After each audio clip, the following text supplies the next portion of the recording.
Buenas noches amigos, ¿cómo están? En esta oportunidad nos toca el capítulo 16 en relación al hígado. Así que hoy día vamos a hablar todo lo más importante de lo que es el hígado, las cosas más importantes. ¿Ok? Primero quiero recordarles que el hígado nace de un primordio, nace de un primordio, ¿no? El esbozo hepático. Este esbozo hepático generalmente aparece en la cuarta semana de una evaginación más o menos a nivel del intestino anterior, ¿ok? Este esbozo hepático consiste en cordones celulares de proliferación rápida que se van a introducir en el septum transverso. El septum transverso o placa mesodérmica está entre la cavidad pericárdica y el pedículo del saco vitelino.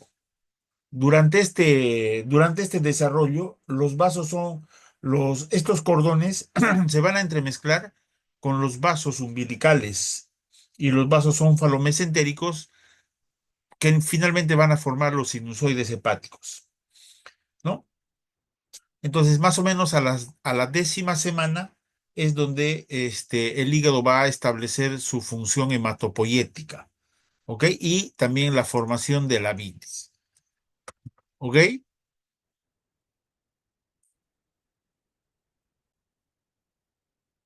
Cuando se da la unión o comunicación entre este divertículo hepático con el duodeno, se forma el colédoco. Y a este nivel es donde encontramos una yema ventral pancreática y la yema vesicular que va a formar parte de la bilis. Pero en esta oportunidad vamos a hablar todo lo que está relacionado con el hígado.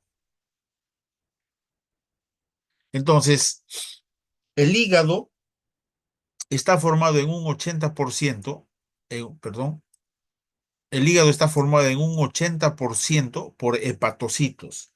Estos hepatocitos están dispuestos en hileras dobles y estas hileras dobles se llaman las columnas de Remak. ¿Ok? Entre estas columnas de Remak, entre estas hileras dobles, se encuentran unas estructuras vasculares llamadas sinusoides hepáticos. ¿Ok? Estos sinusoides hepáticos, estos sinusoides hepáticos se dirigen desde la periferia de este lobulillo, desde la periferia del lobulillo hacia el centro y comunican los pedículos portales, las triadas portales, con una vena centrolobulillar. ¿Ok? Entonces, a nivel del espacio portal vamos a tener tres estructuras: una arteria, una vena y un conducto biliar, ¿cierto? El conducto biliar tiene una circulación contraria al flujo arteriovenoso, ¿no? Va de la vena centrolobular al pedículo, a la tríada portal. En este espacio portal, vamos a encontrar una arteria y una vena interlobular, ¿ok? Entonces, en este pedículo portal vamos a encontrar la arteria y la vena interlobular. Esta vena interlobular va a desembocar en una vénula terminal, ¿ya? Desemboca en una vénula terminal. Esta vénula terminal se comunica con una vénula de entrada y la arteria con una arteriola de entrada, ¿ok? Entonces, tanto la arteriola de entrada como la vénula de entrada van a mezclar la sangre dentro de los sinusoides y lo van a dirigir hacia la vena centrolobular, y esta vena centrolobular va a dirigir la sangre finalmente hacia la vena cava. ¿Ok? Ese es el recorrido que hacen el flujo arterial histológicamente en los lobulillos hepáticos. Estos lobulillos hepáticos tienen forma hexagonal, como vamos a ver. Ahora, dentro de esta estructura histológica, ¿ok? tenemos que entre los capilares sinusoidales y los hepatocitos existe un espacio que se llama el espacio de Dice. Este espacio de Dice es donde se encuentran las células estrelladas y estas células estrelladas almacenan la vitamina A, lípidos y además en estos espacios de Dice se inicia el proceso de la formación de la linfa. Ya, otra característica de este espacio de Dice, que está entre los hepatocitos y las células endoteliales del sinusoide hepático, es donde se va a depositar colágeno. Ya, acá se deposita colágeno que va a ocasionar la capilarización o la colagenización de estos espacios de Dice que finalmente producen fibrosis y es la causa de la cirrosis, como vamos a ver más adelante. ¿Ok? Entonces recuerden que entre esta fila de hepatocitos y los capilares sinusoidales se encuentran los espacios de Dice. ¿Listo? En las columnas de Remagen, dentro de las columnas de Remagen, se van a formar, se van a originar la el drenaje biliar, como vamos a ver en un momento.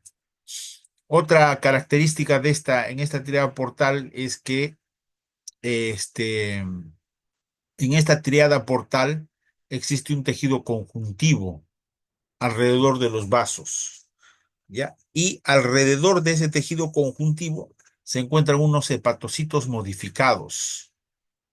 ¿Ok? Estos hepatocitos modificados se llaman lámina terminal o placa limitante.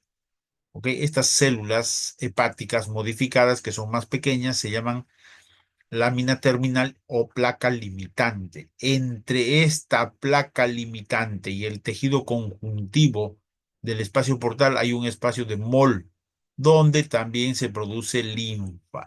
¿Ok? Todos esos detalles son importantes en la patología hepática. ¿Ok? Entonces, estas son las principales características histológicas que hay en los lobulillos hepáticos.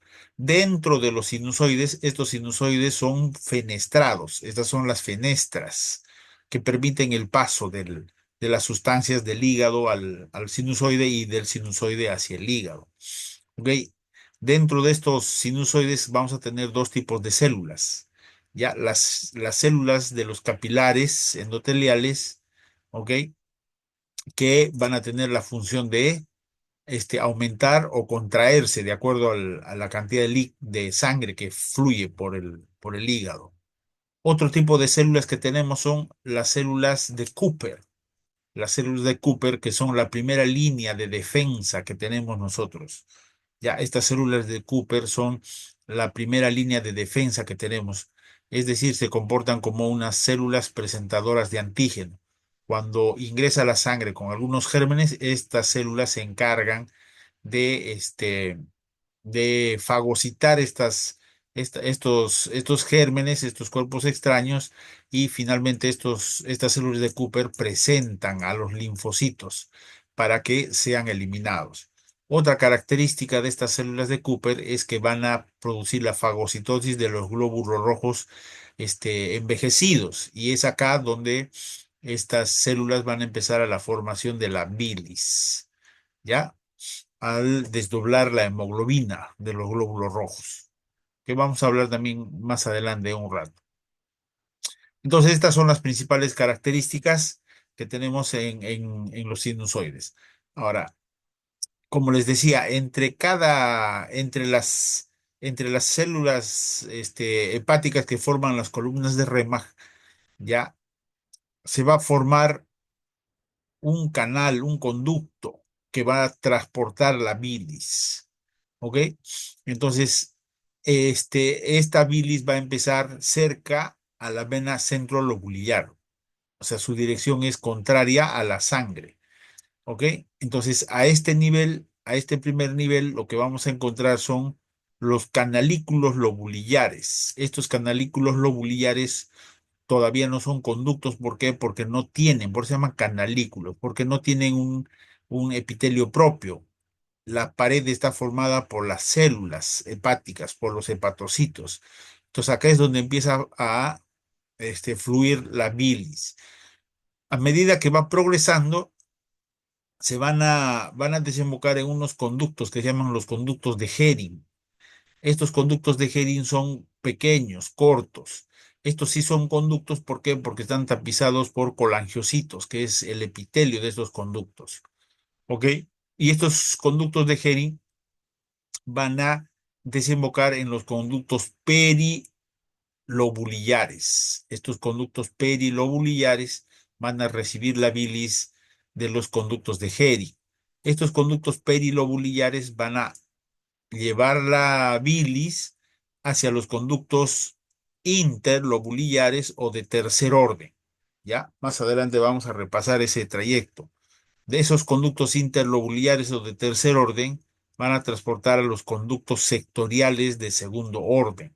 Finalmente van a llevar de, hacia los conductos biliares de primer orden y finalmente desembocan en el hepático. ¿Ok? Ese es el trayecto que sigue la bilis en estas estructuras que son los sinusoides.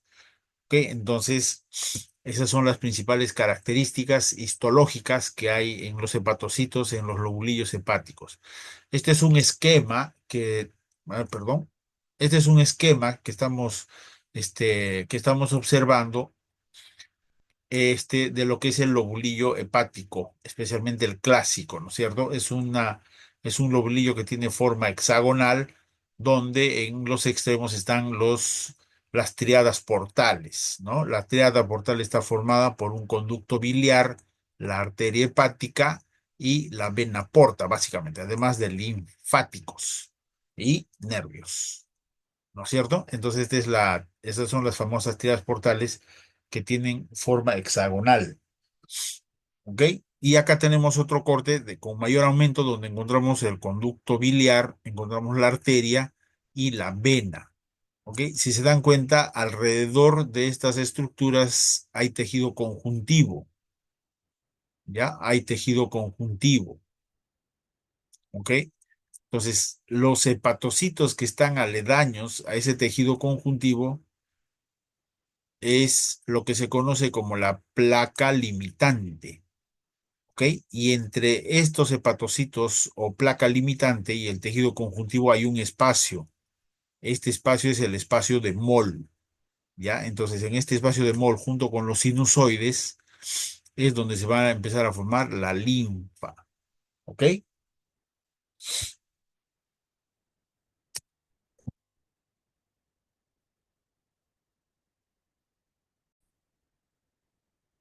Entonces, ¿acá qué tenemos? Acá tenemos con un poco más de detalle de aumento los sinusoides hepáticos, ¿no? Estos sinusoides hepáticos están formados por células endoteliales y fenestras, ¿ok? Estos son fenestras. Y además tienen los macrófagos, ¿ok? Entonces, ¿qué función tienen estas células endoteliales? Estas células endoteliales fenestradas permiten el paso de la sangre hacia los hepatocitos y de los hepatocitos hacia los sinusoides. ¿Ok? Ahora, aparte de eso, estas células endoteliales permiten la dilatación y la contracción dependiendo a la cantidad de flujo de sangre que se necesite transportar, que generan cierta resistencia. ¿Ok? Entonces, esa es la función de los sinusoides. Permite el paso de la sangre mezclada porque viene de la vena y de la arteria. Entonces, acá tenemos, acá tenemos de la vena y acá tenemos de la arteria. Entonces, esas dos sangres se mezclan en los sinusoides para ser transportadas a la vénula central. Esa es la función de los sinusoides hepáticos. Son capilares especializados. ¿Ok? Como les decía, entre los hepatocitos y las células endoteliales existe un espacio, y en este espacio se llama espacio de Dice. Este espacio de Dice se encuentran las células estrelladas. Estas células estrelladas o células de Hito almacenan lípidos, vitamina, forma la linfa, ¿ok? Y además son responsables de la producción de colágeno. Cuando existe un exceso de colágeno en esta zona, se conoce como colagenización de los espacios de Dice o capilarización de los espacios de Dice, y estos sinusoides pierden su capacidad contráctil y se mantienen rígidos. Y esa rigidez aumenta la resistencia del paso de la sangre, produciendo la hipertensión portal que vamos a hablar en un rato más adelante. Dentro de los espacios de los sinusoides tenemos las células de Cooper, que son macrófagos modificados llamados células de Cooper. También son células presentadoras de antígeno. Es la primera línea de defensa frente a gérmenes o a cuerpos extraños o a sustancias extrañas, como les dije. Además de que destruyen estos glóbulos rojos, fagocitan estos glóbulos rojos viejos para empezar a producir la bilirrubina, ¿no? Acá es donde comienza la formación de la bilirrubina, muchachos. A ver, permítanme un rato borrar para continuar. Entonces, este es un esquema sinusoide, de un sinusoide hepático, ¿ok? Bueno, acá muchachos, ¿qué tenemos? Lo que acá tenemos es un esquema de un lobulillo hepático, ¿ya? Este lobulillo hepático tiene forma hexagonal, ¿ya? Forma poliédrica hexagonal, ¿listo? Mide más o menos 0,7 a 2 milímetros de, de tamaño. Están separados por vasos y tejido conjuntivo, ¿ya? Estos espacios son denominados espacio porta o interlobular, porque acá hay otro lobulillo, ¿no es cierto? Entonces estos son los espacios, ese es el espacio porta, interlobular o de Kiernan, ¿listo? Entonces, en estos espacios interlobulares o de Kiernan, en los extremos tenemos la triada portal. Esta triada portal, como hemos visto, está formado por una vena porta, la arteria hepática y el conducto biliar. ¿Listo? A este nivel, estos vasos perilobulares van a dar lugar a las arterias y vénulas terminales, ¿no es cierto? Estas arterias y vénulas terminales se continúan con las arterias y vénulas de entrada, ¿no? Como hemos visto anteriormente, estas vénulas de entrada mezclan la sangre tanto arterial como venosa, mezclan en los sinusoides que van a ser transportados hasta la vénula central y luego mediante esa van a irse hacia la vena cava y a la circulación sistémica, ¿ok?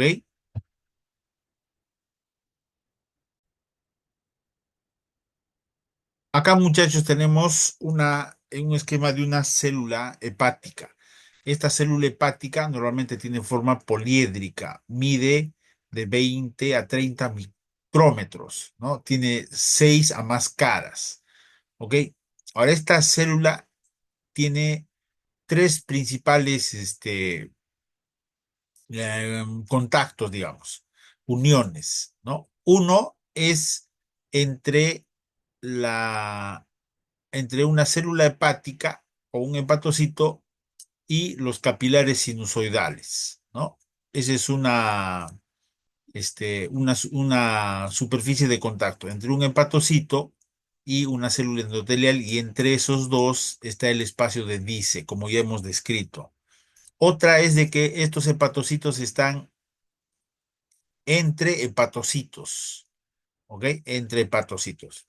Esa es otra superficie de contacto. Y otra superficie de contacto es entre hepatocito y hepatocito, pero está limitando un espacio tubular, ¿no? Llamado canalículo biliar. Es acá donde nace el sistema de drenaje de la bilis, de secreción de la bilis, ¿no?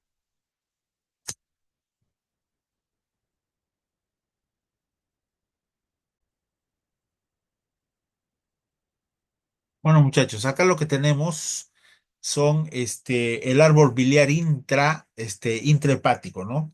Como nosotros vamos a recordar que en las columnas de Remac, que son hepatocitos, ¿no es cierto? Es donde nacen los canalículos lobulillares. Esos canalículos lobulillares van a desembocar en los conductos de Hering, ¿ya? Que estos conductos de Hering sí están tapizados por epitelio, básicamente formados por colangiocitos. Estos conductos de Hering van a desembocar en los conductos interlobulillares, ¿no? Estos conductos interlobulillares van a, este, van a desembocar en los conductos perilobulillares. Estos conductos perilobulillares van a desembocar en los conductos sectoriales, ¿no? Y finalmente van a desembocar en los conductos hepáticos. ¿Ok? Ese es el trayecto que siguen. Y los hepáticos se forman el hepático común, el colédoco y desembocan en el duodeno. Entonces, este es un esquema del árbol biliar que nosotros tenemos a nivel del hígado.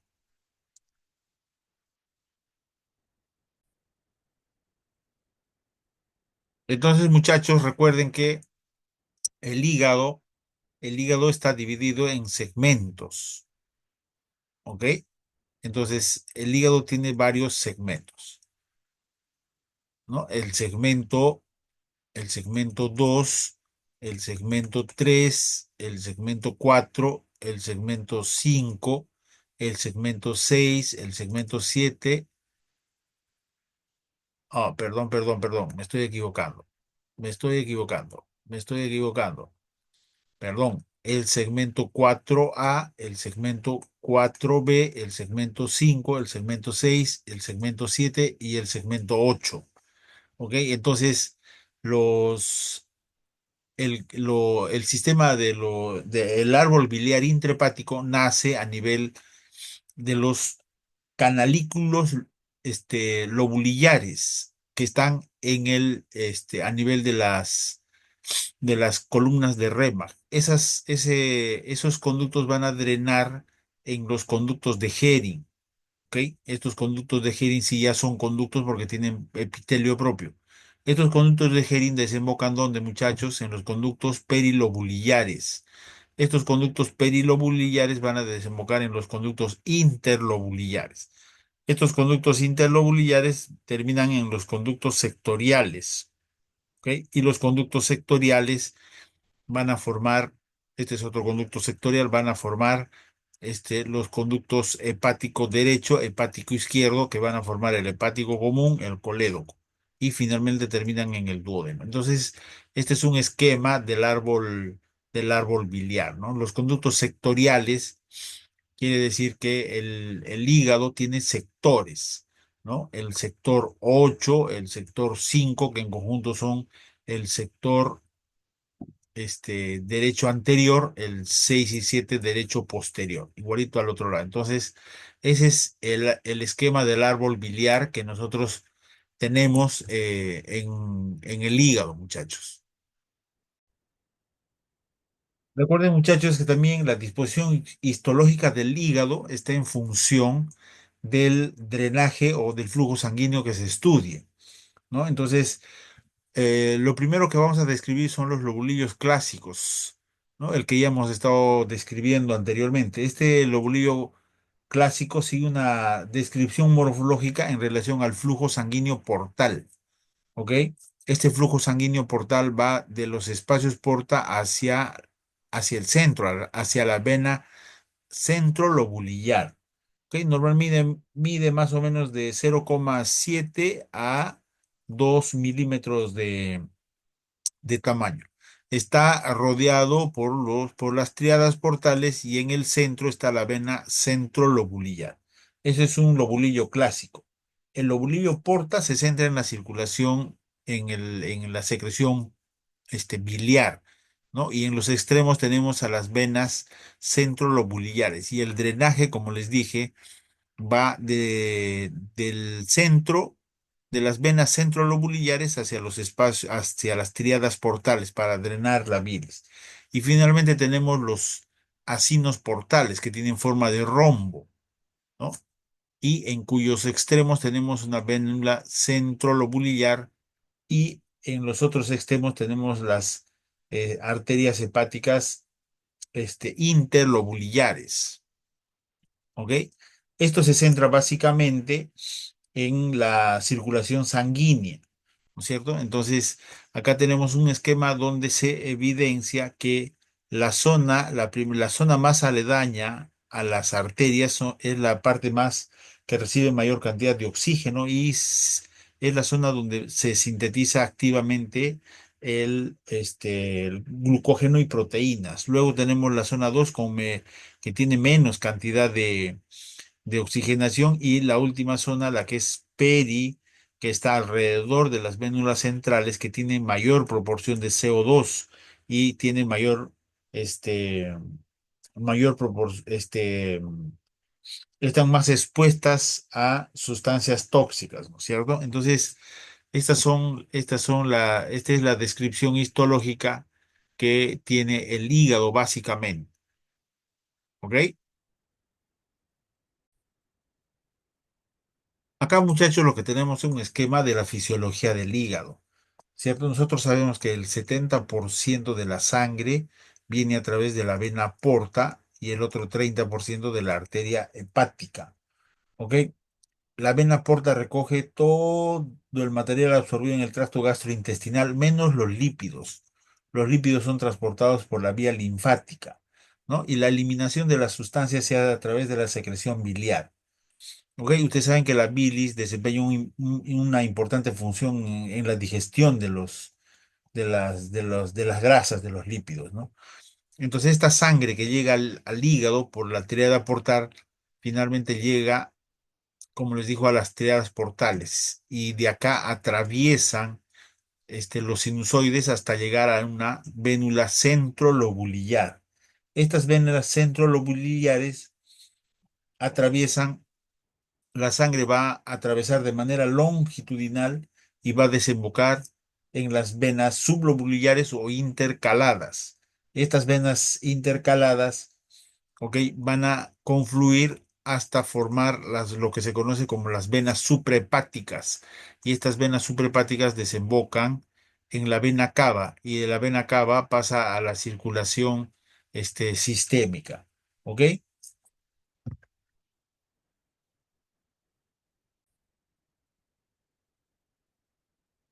Las funciones del hígado, muchachos, nosotros sabemos que el hígado tiene diferentes funciones. Por ejemplo, la síntesis de proteínas, la albúmina, protrombina, fibrinógeno, lipoproteínas. Todas esas proteínas se sintetizan en el hígado, ¿no? Los factores de coagulación, se produce la bilis. También participa en el metabolismo de los lípidos, los glúcicos, almacenamiento de la vitamina. Este, Tiene función de desintoxicación y funciones de regeneración, ¿no? El hígado tiene diferentes funciones. Entonces, muchachos, una de las principales funciones que tiene el hígado es que en el hígado se sintetizan este, los ácidos biliares, pero estos ácidos biliares, el 90% se reabsorben del intestino y el otro 10% se produce en los hepatocitos. Estos ácidos biliares se forman gracias al ácido cólico que se une con la glicina y taurina, ¿no? Y se van a formar el ácido glicocólico y el ácido taurocólico que van a emulsificar los lípidos y van a hidrolizar las enzimas digestivas. Finalmente, estos ácidos pasan a la circulación.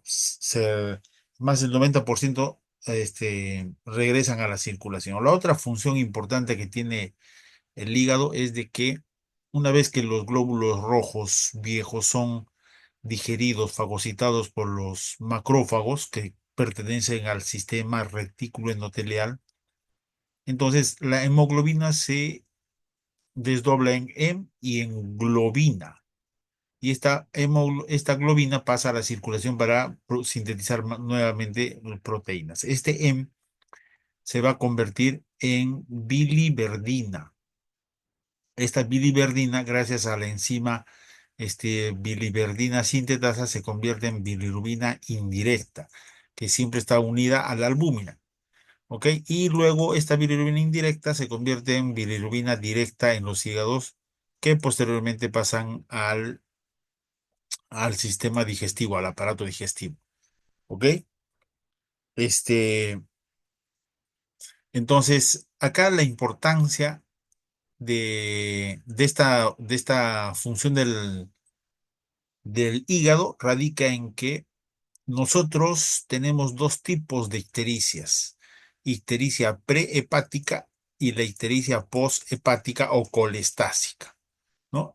Entonces, ¿por qué se diferencia la ictericia posthepática o colestásica? Porque existe ictericia, coluria y acolia. Acolia, ¿por qué? Porque la bilirrubina no termina de llegar al intestino y por lo tanto se produce la colia. La coluria, ¿por qué? Porque la bilirrubina directa es hidrosoluble y filtra la orina. Por eso se presenta la coluria y bueno, y la ictericia por el aumento de los niveles de bilirrubina directa. En cambio, la bilirrubina indirecta está unida a la albúmina. Por lo tanto, la prehepática existe ictericia, pero no hay coluria ni acolia. ¿Ok? No hay coluria ni acolia. El paciente tiene ictericia. Entonces, clínicamente nosotros podemos diferenciar entre una ictericia prehepática y poshepática sabiendo la fisiología la fisiología de los hepatocitos, ¿ok? Esa es la importancia.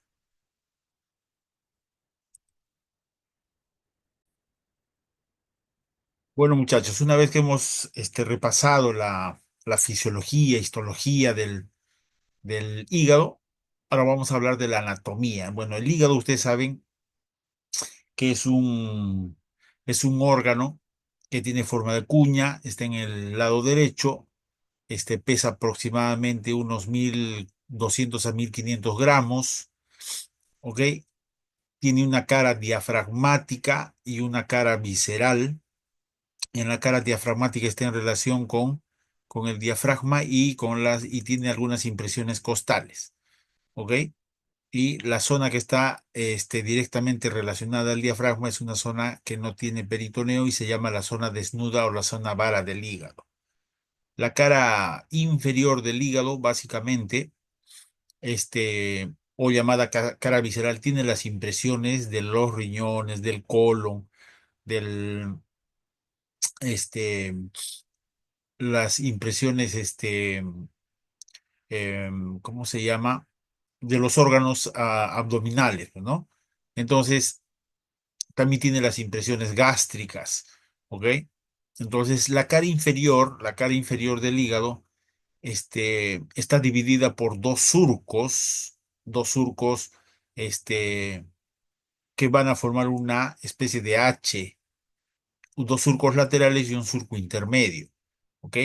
Entonces, el surco izquierdo tiene dos partes: la parte anterior, que está formada por el ligamento redondo, y la parte posterior por el ligamento venoso de Arancio, ¿no? Esa es la fisura izquierda. Entonces, a la izquierda de esta fisura se encuentra el lóbulo hepático izquierdo, ¿no? La otra fisura, la fisura derecha, también tiene dos partes: la fisura donde está alojada la vesícula o surco de la vesícula, y el otro donde está alojada la vena cava, ¿ok? Entonces, a la derecha tenemos el lóbulo hepático derecho. Estos dos surcos están divididos en dos por un surco intermedio, una fisura intermedia, que es la porta hepatis, ¿no? Esta porta hepatis, en la parte anterior tenemos el lóbulo cuadrado y en la parte posterior el lóbulo caudado o de Spiegel, ¿ok? Entonces esas son las principales características que tiene el hígado. Ahora, esto es una descripción anatómica, es una anatomía descriptiva, ¿ok? Nosotros lo que vamos a aprender también es la anatomía quirúrgica, la anatomía fisiológica del hígado. ¿Ok? Entonces, este, vamos a pasar a lo siguiente.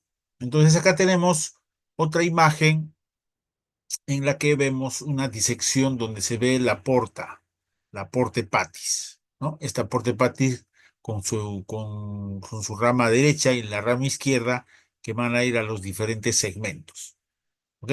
Acá tenemos un recuadro donde están enumerados los diferentes segmentos, ¿no? La unión de los, la- este, en la, el segmento, hay un segmento dilatado en la porta izquierda, ¿ok? A través del cual se distribuyen las diferentes ramas para los segmentos 2, 3 y 4 que se llama el receso de Rex, ¿ok? Una característica es de que el lado derecho, en la porta derecha, es casi intrahepática y más vertical. En cambio, la porta izquierda es más extrahepática y más transversa longitudinal. ¿Ok? Ahora, al hablar de los medios de fijación del hígado, nosotros tenemos que recordar que los principales medios de fijación que tiene el hígado son los pedículos vasculares, es decir, las venas suprahepáticas que desembocan en la vena cava, el pedículo hepático o el porta hepatis y los vasos que drenan del hígado a la vena cava, los vasos hepatocavos. Ese es el principal medio de fijación que tiene el hígado. ¿Ya? Los pedículos vasculares. Los otros medios de fijación son secundarios, que en realidad no son muy importantes como medio de fijación. Esos ligamentos tenemos primero el ligamento redondo que viene del ombligo, ¿no es cierto? El ligamento redondo y además está en el borde libre de otro ligamento que se llama el ligamento falciforme. Este ligamento falciforme va de la pared anterior del abdomen, el diafragma, y luego se refleja al hígado. Ya anatómicamente, descriptivamente, este ligamento falciforme divide al hígado en el lado izquierdo y en el derecho, pero esa es una descripción, este, es una anatomía descriptiva, no tiene nada que ver la anatomía fisiológica, funcional que tiene el hígado. Este ligamento redondo, como hemos dicho, que está en el borde libre del ligamento falciforme, ¿ok? A nivel de la cara diafragmática se va a dividir en dos, ¿ok? Se divide en dos, un, uno derecho y otro izquierdo, y se llaman los ligamentos coronarios derecho y coronario izquierdo, que pueden ser anterior y posterior, ¿no? Aquí está el anterior o superior y aquí está el posterior. ¿Listo? Izquierdo, derecho. Y la parte que se extiende hacia el diafragma se conocen como ligamentos triangulares, izquierdo y derecho. Esos son los ligamentos de fijación que tiene los medios de fijación que tiene el hígado. A ver, permítame borrar acá un rato.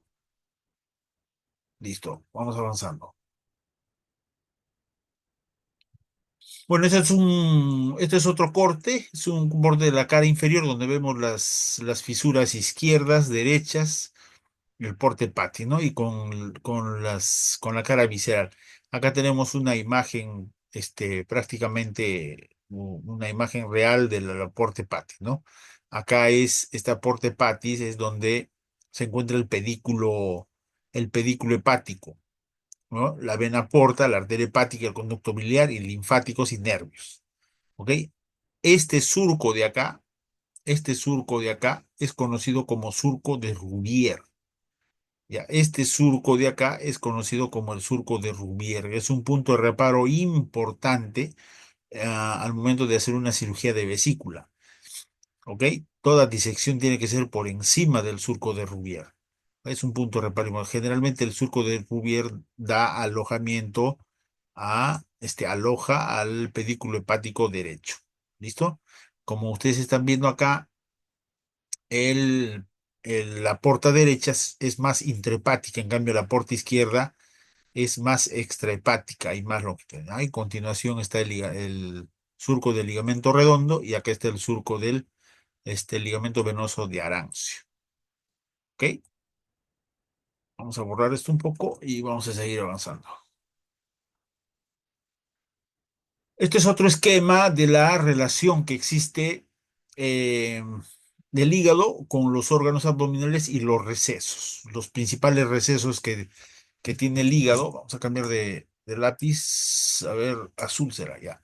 Los principales recesos que tiene el hígado, ¿no es cierto? Son el subhepático derecho, el subhepático izquierdo. Este sería el subhepático derecho y este es un corte sagital, ¿no es cierto?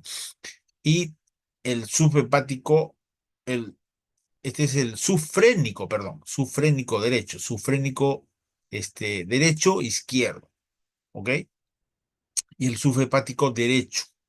Y el posterior, este es anterior, y el posterior también se conoce como el receso hepatorrenal de Morrison, ¿no es cierto? Este de acá, ¿no? Este es el Morrison, este de acá. El anterior es subhepático derecho y también hay subhepático derecho, también hay izquierdo. ¿Ok? Esos son los principales recesos que tiene el hígado alrededor, que están en relación con los órganos, abdominales. Este receso, este receso de hepatorrenal de Morrison es muy importante, ¿no? Por lo menos en patologías hepáticas traumáticas, ¿no? Un ecografista evalúa esta zona, esta área, esta región. ¿Ok? Cuando existe presencia de líquido, de aire en esta zona, entonces quiere decir que es patológico. Normalmente en esta zona no existe nada. Acá, en este caso estamos viendo que este, hay una continuidad entre el hígado y los riñones, ¿no? No existe líquido ni aire. Entonces esto es una ecografía normal. Cuando se acumula líquido, se acumula en este espacio. Entonces, este es un punto de reparo importante, por lo menos en patología traumática. ¿Ok? A ver, vamos a borrar esto un poco. Ya. Ahora vamos a describir el segmento uno, el lóbulo caudado. ¿Ya? El lóbulo caudado de Spiegel o segmento uno, ¿no? Este segmento uno es un segmento importante, independiente, tiene drenaje propio. ¿Ok? Es una región situada entre la vena suprahepática media izquierda, la porta hepática izquierda y la vena cava por atrás. ¿Ok? Entonces, los límites son, por ejemplo, la vena cava, la vena hepática izquierda, y acá está la vena suprahepática media e izquierda. Entonces, esto es el segmento uno. En el lado derecho no hay límite preciso del segmento uno, pero en el lado izquierdo está la fisura umbilical. ¿Ok? Entonces, esos son los límites del segmento. Este es el ligamento, la fisura del ligamento venoso de Arancio. ¿Ok? Ahora, este segmento uno tiene tres partes. La parte derecha también se le conoce como proceso caudado. Ok, vamos a borrar esto un poco. Ya. La parte derecha también se le conoce como proceso caudal. No tiene límite preciso. Ya, acá no hay límite preciso. Entre la vena cava y la porta está el segmento paracabo. ¿Ok? Entonces tenemos el proceso caudado, el segmento paracabo y la parte la parte más izquierda se llama el, este, el lóbulo de Spiegel, ¿no? Esas son esas tres partes que tiene el segmento uno, el proceso caudado, el segmento para cabo y el lóbulo de espía. ¿Ok? Esos son detalles importantes. Este segmento es muy importante en las patologías hepáticas. ¿Qué más tenemos, muchachos? A ver, vamos a seguir borrando. No, permítanme borrar un momento. Listo. Vamos a seguir avanzando. Ahora, vamos a hablar de la segmentación hepática, la segmentación. ¿Ya? Entonces, fisiológicamente, el hígado se divide en 8 segmentos, diferente a la anatomía descriptiva, donde el ligamento falciforme dividía al hígado en izquierdo y en derecho. ¿Ok? pero esta descripción es anatómica. Esta descripción no tiene relación con la fisiología del hígado. El hígado tiene 8 segmentos independientes que tienen flujo sanguíneo portal, arterial y drenaje independiente. ¿Ok? Entonces esos segmentos se dividen en segmentos superiores, inferiores, cuyo límite es la porta hepatis. La porta hepatis. ¿Ok? Entonces todo lo que está por encima de la porta hepatis es superior y todo lo que está abajo es inferior. ¿Ok? Ahora, una línea que va de la vena cava a la vesícula, que está en relación con la vena hepática media, divide al hígado en uno derecho y uno izquierdo. ¿Ok? Si se dan cuenta, el lóbulo hepático izquierdo tiene los segmentos 2, 3, 4A, 4B. En cambio, la anatomía descriptiva solamente tiene dos. Sería el 2 y el 3, pero en realidad también hígado izquierdo es el 4. ¿Ok? Por eso es la importancia de la división fisiológica de la segmentación hepática, según Brisbane. Esta línea media también se le conoce como la línea de Cantley, ¿ok? Que está en relación con la vena hepática media. Luego tenemos la vena hepática derecha y la vena hepática izquierda, ¿ok? Entonces, esta vena hepática izquierda divide al lóbulo derecho en un sector posterior y un sector anterior, y el lado izquierdo un sector medial y un sector lateral. El sector, en el lado izquierdo del sector medial está formado por el segmento 4A y 4B, y el segmento lateral está formado por el sector lateral por el 2 y el 3. ¿Ya? Si se dan cuenta, vamos a borrar. Si se dan cuenta, la segmentación del hígado sigue una lógica: 1, 2, 3, 4, 5, 6, 7 y 8, ¿no? Tiene esa distribución. Esta distribución se ha hecho haciendo semejanza a la distribución que tiene Roma, algo así es, ¿ya?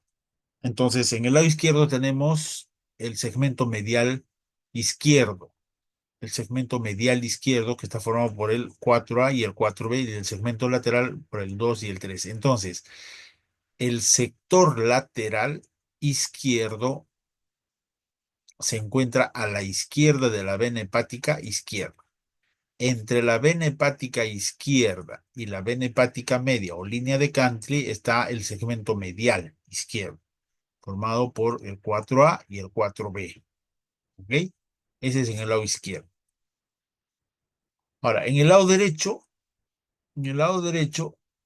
nosotros tenemos que todo lo que está a la derecha de la vena hepática derecha es el sector posterior derecho. Y el que está entre la vena hepática derecha y la vena hepática media o línea de Cantley está el sector anterior derecho. ¿Qué segmentos le corresponden al sector anterior derecho?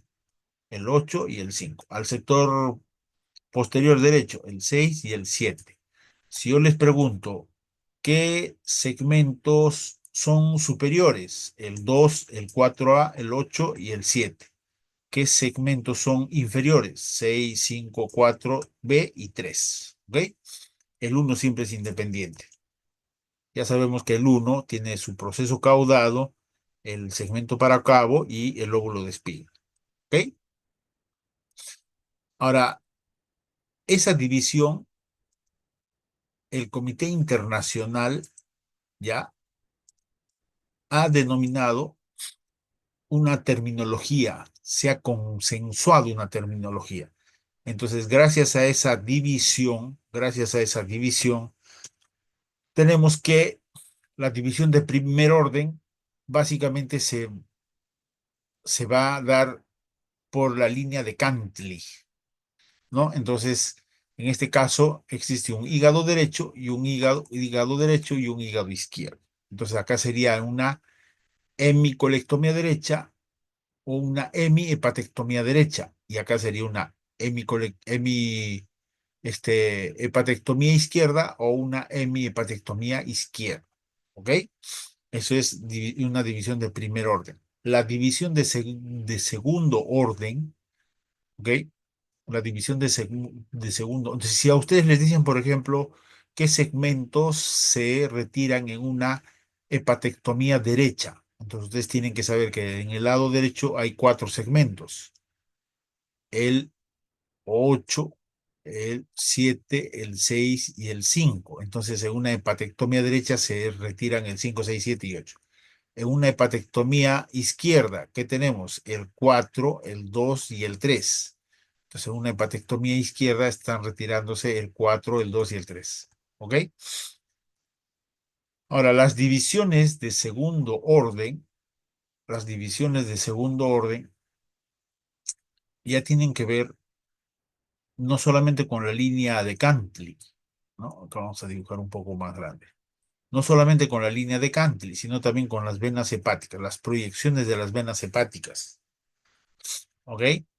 Entonces, en esta división de segundo orden, nosotros podemos retirar el segmento anterior o el segmento posterior, tanto derecho como izquierdo. Esto es derecho, esto es izquierdo. Entonces, acá sería el segmento medial y el segmento lateral, ¿no? Si, por ejemplo, nosotros decimos una seccionectomía anterior derecha, ¿qué se ha retirado? Se ha retirado el 8 y el 5. Seccionectomía posterior derecha, se retiró el 6 y el 7. Si le dicen seccionectomía medial izquierda, se retira tanto el 4A como el 4B. Este es el A y este es el B. ¿Ok? Y si les dicen una seccionectomía lateral izquierda, entonces retiró el 2 y el 3. ¿Ok? Entonces esas son las divisiones de segundo orden. ¿Ya? Esas divisiones de segundo orden están en relación a las venas hepáticas, pero también se puede hacer en relación a la vena porta, ¿ok? Se puede hacer en relación a la vena porta, porque en este caso, por ejemplo, se ha hecho una seccionectomía lateral medial o paramediana, ¿cierto? O bisegmentectomía, bisegmento, porque es un segmento y es otro segmento. ¿Ok?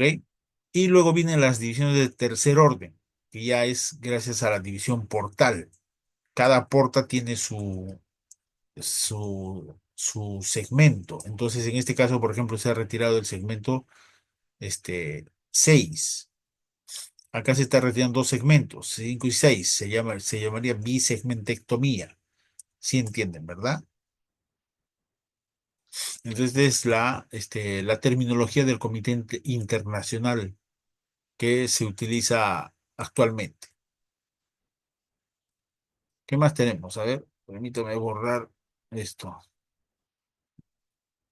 Ahora, en relación a los conductos hepáticos, vamos a describir de manera práctica los conductos hepáticos, la formación de los conductos hepáticos. Nosotros tenemos el hepático derecho y el hepático izquierdo, ¿ok? Hepático derecho, hepático izquierdo. Entonces, el hepático derecho, el hepático derecho, este es el hepático derecho, se forma por la unión de dos troncos, un tronco anterior y un tronco posterior. ¿Ok? Este tronco anterior recibe afluentes del segmento anterior derecho. Y en el segmento anterior derecho nosotros dijimos que está el segmento anterior derecho, tiene dos segmentos, el 5 y el 8. Entonces, este, este tronco anterior recoge sangre del 5 y del 8, del 5 y del 8. Y el posterior viene de la sección posterior, que en este caso sería el 6 y el 7, ¿no es cierto? El 6 y el 7. Entonces esos dos troncos se juntan y forman el hepático derecho. ¿Ok? Sí se entiende, muchachos, ¿no? Sí es relativamente fácil, ¿ya? Acá, por ejemplo, ¿qué tenemos? Acá, el otro día lo hice con color blanquito y quedó mejor. Acá, por ejemplo, ¿qué tenemos? Acá tenemos el izquierdo. Acá tenemos el hepático izquierdo y acá tenemos el hepático derecho. ¿Ok? Este hepático derecho, este hepático derecho está formado solamente por el tronco anterior. El tronco posterior, este tronco posterior, no está desembocando en el hepático derecho. Acá debería estar desembocando el tronco posterior. Este es el tronco anterior. ¿No? ¿Dónde está desembocando este tronco? Está desembocando directamente en el hepático común. Esta es una variante, porque ese es el tronco izquierdo. ¿Ok? Esta es una variante anatómica. Normalmente el anterior y el posterior se juntan y forman el hepático derecho. En cambio acá se está, el posterior está drenando directamente al hepático común. Y el izquierdo no se está juntando con los troncos, con la unión del posterior y el anterior, se está juntando solamente con el tronco anterior. ¿Ok? El tronco anterior. Entonces, lo habitual es de que los segmentos 8 y 5 formen un tronco anterior y el 7 y el 6 el tronco posterior. Esos se unen y forman el hepático, el hepático derecho. Vamos a borrar. Listo. Ahora, en el caso del conducto hepático izquierdo, lo que tenemos es que, lo que nosotros tenemos es de que el hepático izquierdo es un poco más variable, ¿no? Acá, por ejemplo, tanto el tronco del 4, del 3 y del 2 se juntan en un solo tronco y forman el hepático izquierdo, ¿ok? Eso es una variante. Y al otro es de que el 3 y el 2 se junten en un solo tronco y luego eso se junte con el tronco del 4. Bueno, el uno siempre drena de manera independiente, ¿no? Entonces acá y forman el hepático izquierdo, ¿no? En este caso el 4 se junta con el 3 y el 2 y forman el hepático izquierdo. En cambio acá el 4, el 3 y el 2 forman un solo tronco que forman el hepático izquierdo. Acá nosotros vemos que el hepático izquierdo, este es el hepático derecho, el tronco anterior y el tronco posterior, ¿no es cierto? Este es del segmento 7 y desde el segmento 6, ¿ok? Aquí está el tronco del segmento este, 5 probablemente y este es del 8, bueno, y este es el hepático izquierdo. El hepático izquierdo en este caso se está juntando el tronco del segmento 2 con el tronco del segmento 3, o sea, como este. El 3 con el 2 forman un tronco y luego se juntan con el 4, ¿no? Aquí está el 4A y el 4B. ¿Listo? Entonces, esta es una disposición. El izquierdo tiene más variantes que el derecho. ¿Ok? Esto es en cuanto a la formación de los conductos hepáticos. En cuanto a en cuanto a la circulación, en cuanto a la irrigación del hígado, tenemos que existen muchas variantes. Lo normal es de que perdón, voy a cambiar de, lo normal es de que de la aorta nace el tronco celíaco. Este tronco celíaco da una rama gástrica, una esplénica y una hepática. Esta hepática da la gastroduodenal y la hepática, que es la hepática común, forma la hepática propia. Esta hepática propia da la hepática izquierda y la derecha que van a irrigar a todo el hígado. Esto es lo habitual, ya está en el 60% de los casos. Pero existen muchas variantes anatómicas. Acá he descrito las 10 variantes anatómicas más frecuentes. Entonces, acá tenemos que tener un concepto claro, que algunas veces existe una arteria accesoria y otras veces una arteria reemplazada. ¿Qué quiere decir eso?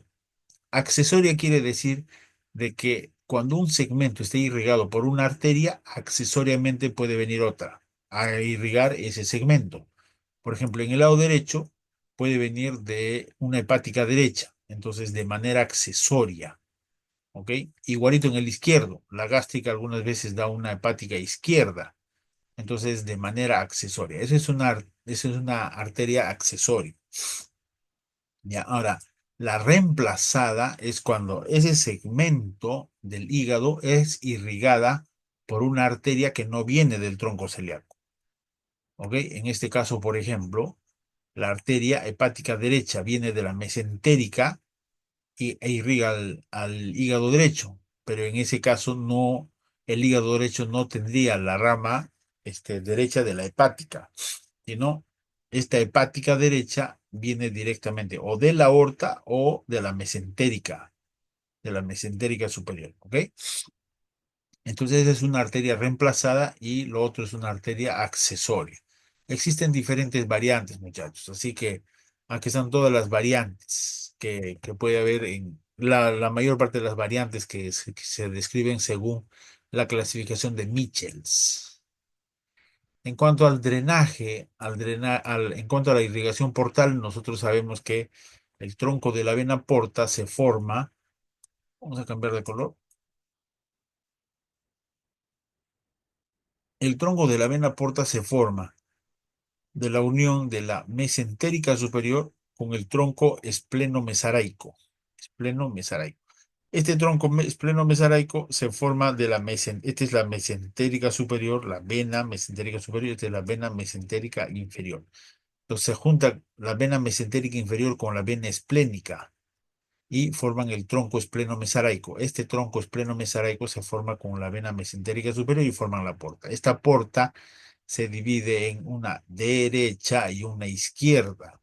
Y en la izquierda, antes de que salgan las ramas para el segmento 2, 3 y 4, existe una dilatación que se llama el receso de Rex.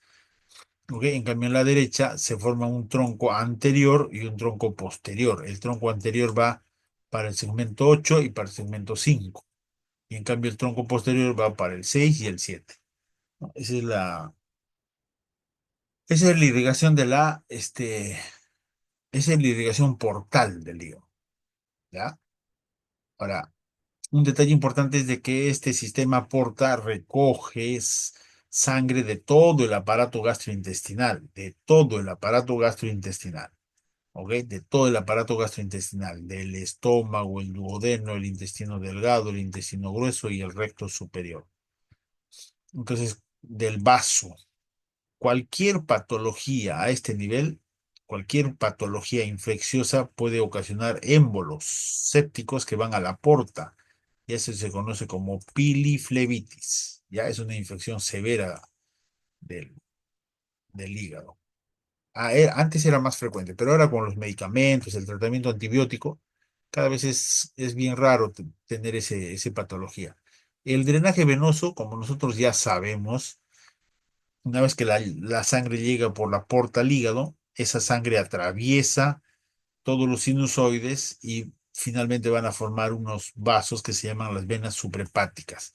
Entonces, las venas suprahepáticas básicamente son tres: la derecha, la media y la izquierda, ¿no? Normalmente en el 60% de los casos, la vena hepática media y la vena hepática izquierda forman un solo tronco y drenan a la vena cava. En cambio, la derecha normalmente drena solamente. Algunas veces hay una hepática derecha inferior, ¿no? Eso es como una variante anatómica. Entonces, es en cuanto a la irrigación venosa de salida. ¿Ok? Esta es la línea de Cantre, esta línea amarilla es la línea de Cantre, ¿no? Divide hígado derecho, hígado izquierdo. El hígado izquierdo tiene el sector medial izquierdo y el sector lateral izquierdo. El sector lateral izquierdo tiene el segmento 2 y 3 y el sector medial izquierdo el segmento 4A, 4B.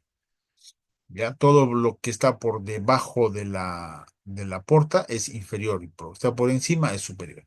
En cambio, el hígado derecho se divide en un sector anterior derecho y un sector posterior derecho. Que el sector anterior tiene el 8 y el 5 y el posterior tiene el 6 y el 7. Como modo de repasar, ¿no? Ahora, el drenaje linfático, muchachos, del hígado empieza, como hemos dicho, el drenaje linfático del hígado empieza ¿dónde? Empieza en el espacio de Dice perdón, en el espacio de Dice y en el espacio de Moll. En el espacio de Moll. En esos dos espacios se forma la bilis y, y eso va a ir a terminar finalmente al sistema linfático del conducto torácico. ¿Ok?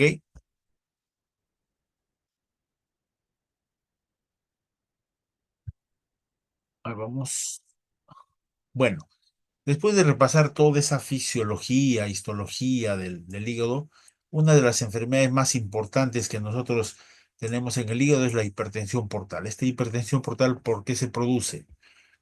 Es básicamente la cirrosis. En el más del 90% de los casos es por cirrosis. ¿Ok? Esta hipertensión portal se denomina hipertensión portal cuando la presión es más de 5. ¿Ya? Pero cuando es más de 10 se habla de clínicamente significativa y más de 12 ya hay desarrollo de hemorragias. ¿Listo? Entonces, la presión normal a nivel del porte es 0,5 milímetros de mercurio. Ahora, ¿cómo se clasifica la hipertensión portal? La hipertensión portal se clasifica en un intrahepático, extrahepático y hepático. O sea, hepático, extrahepático y prehepático. Esas son las clasificaciones. Ahora, el prehepático es cuando se produce trombosis a nivel portal. Ese es por cualquier causa, ¿ya? Trombosis a nivel de la porta. Esa es una hipertensión prehepática. La hipertensión posopática generalmente se produce por enfermedades que ocasionan trombosis, como el Budd-Chiari, o enfermedades cardíacas, ¿no? Cualquier enfermedad cardíaca va a producir aumento de la presión en la vena cava y eso incrementa la resistencia y puede producir una hipertensión portal de manera retrógrada. ¿Ok? Y la otra causa son las causas intrahepáticas, pero estas causas intrahepáticas pueden ser antes del sinusoide, este es ¿no es cierto? Este es la arteria vena y este es el sinusoide, ¿no es cierto? Entonces puede ser presinusoidal, sinusoidal o posinusoidal. ¿Ya? El post-sinusoidal generalmente se debe a síndromes obstructivos venosos. ¿Ok? A nivel sinusoidal se produce por la cirrosis, básicamente. Y en el presinusoidal, enfermedades como la granulomatosis o la esquistosomiasis son enfermedades que producen hipertensión portal presinusoidal. ¿Ok? Listo. Ahora, ¿cómo se mide cómo se mide la presión portal? Entonces, normalmente la presión portal se mide introduciendo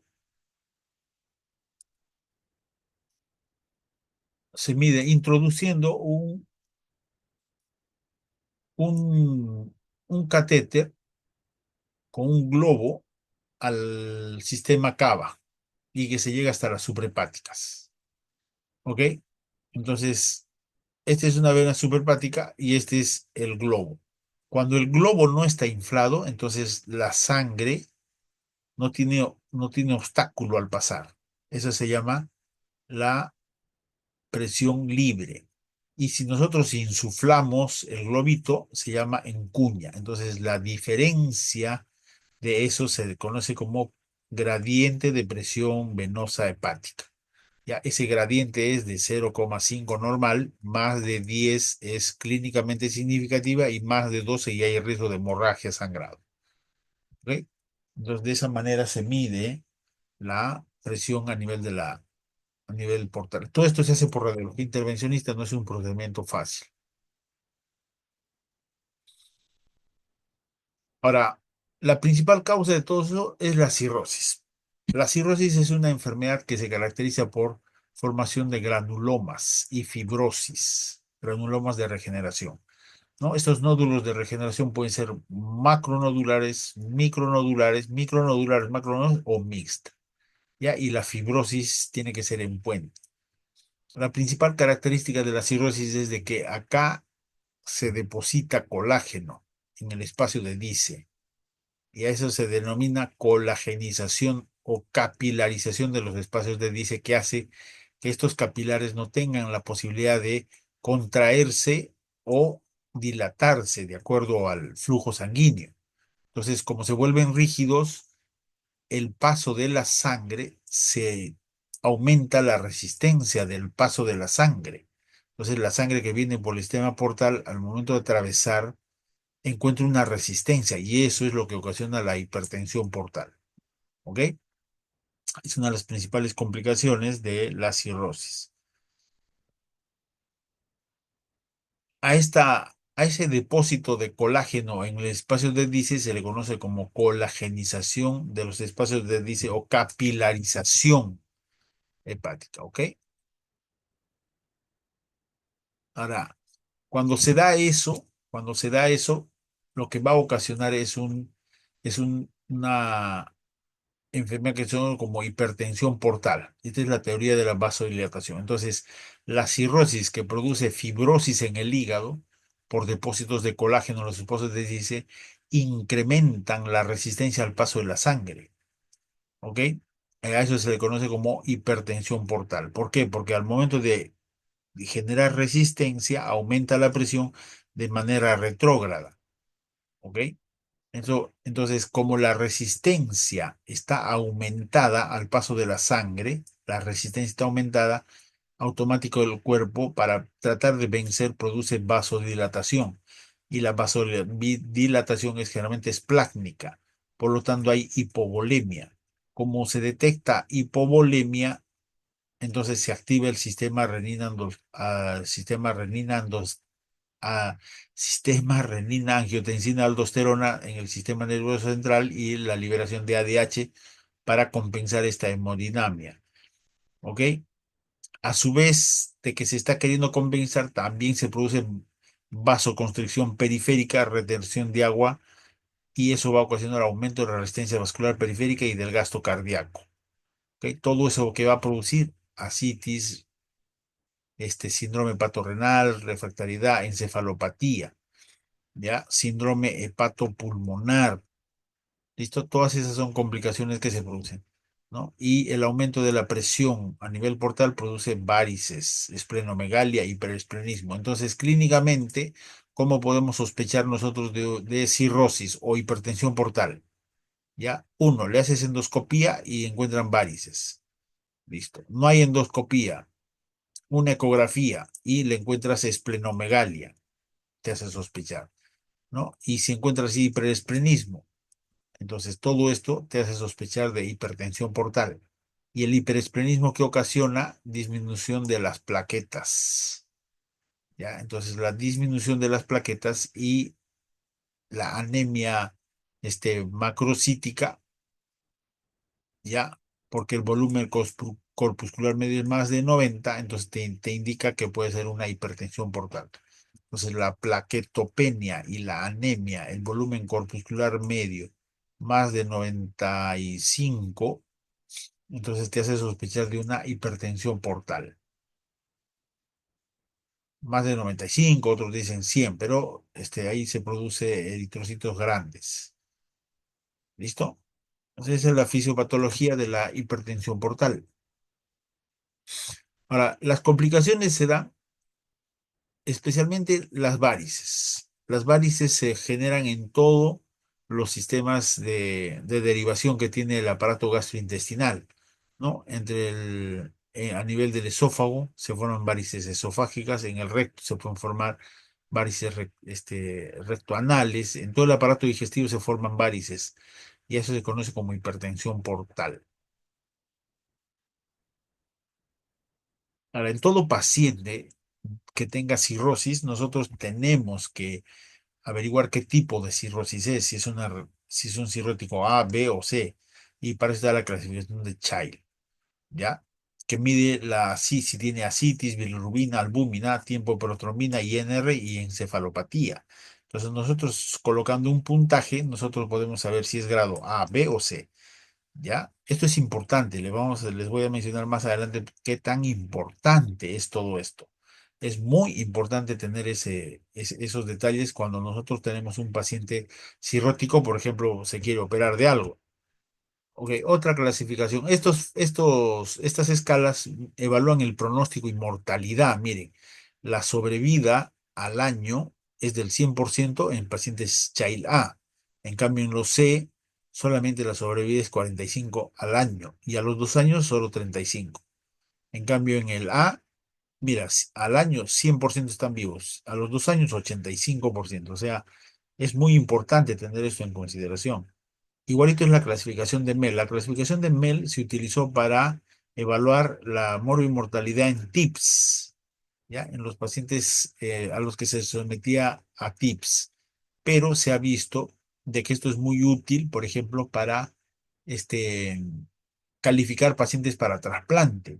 Todo paciente con menos de 15 se hace una evaluación periódica, pero si es más de 15 indica ingreso a lista de espera, ¿ok? Entonces este puntaje se mide en relación con los valores de bilirrubina, INR y creatinina. Es un logaritmo, es una fórmula matemática que uno lo puede calcular. Entonces, si nosotros calculamos el MEL, entonces miren, los pacientes que tienen MEL menos de 9, la mortalidad a los 3 meses, 1%.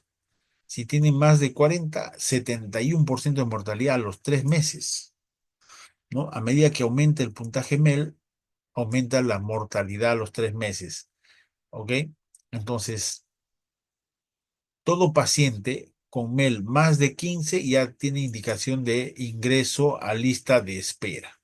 Menos de 15 solo se observa, nada más. Ahora, ¿por qué es importante tener estos detalles? Es importante, ¿por qué? Porque nosotros cuando tenemos un paciente con hernia, con apéndice, con lo que fuera que sea quirúrgico, nosotros tenemos que saber qué tipo de child tiene, qué tipo de child. ¿Por qué?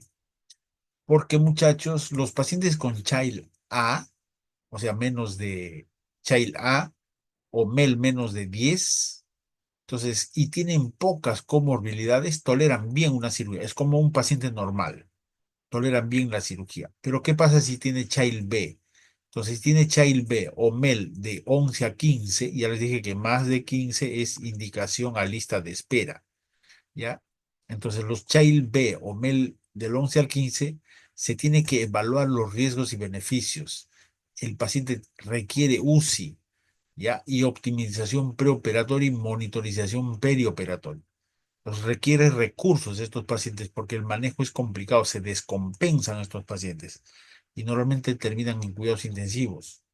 ¿Ok? Pero si el paciente es Child C o más de 15, en esos casos tiene mucho riesgo el paciente. La mortalidad es alta, entonces en ellos se indica trasplante de hígado. ¿Ya? Si el paciente tiene patología quirúrgica de emergencia, nosotros ya sabemos que necesitan soporte y el pronóstico es malo. Entonces es muy importante evaluar a todo paciente cirrótico su child y su MEL, porque nos indican la manera de actuar de estos pacientes. Si yo tengo un child A, yo lo puedo operar en mi hospital, cualquier hospital regional, pero si es B, C, estos pacientes tienen que referirse a centros que tengan recursos, porque se complican, muchachos, se complican, ¿ya? Ahora, ¿qué más? ¿Qué más tenemos? En cuanto a los cuidados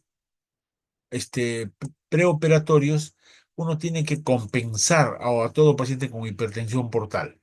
Ya tiene que recibir tratamiento.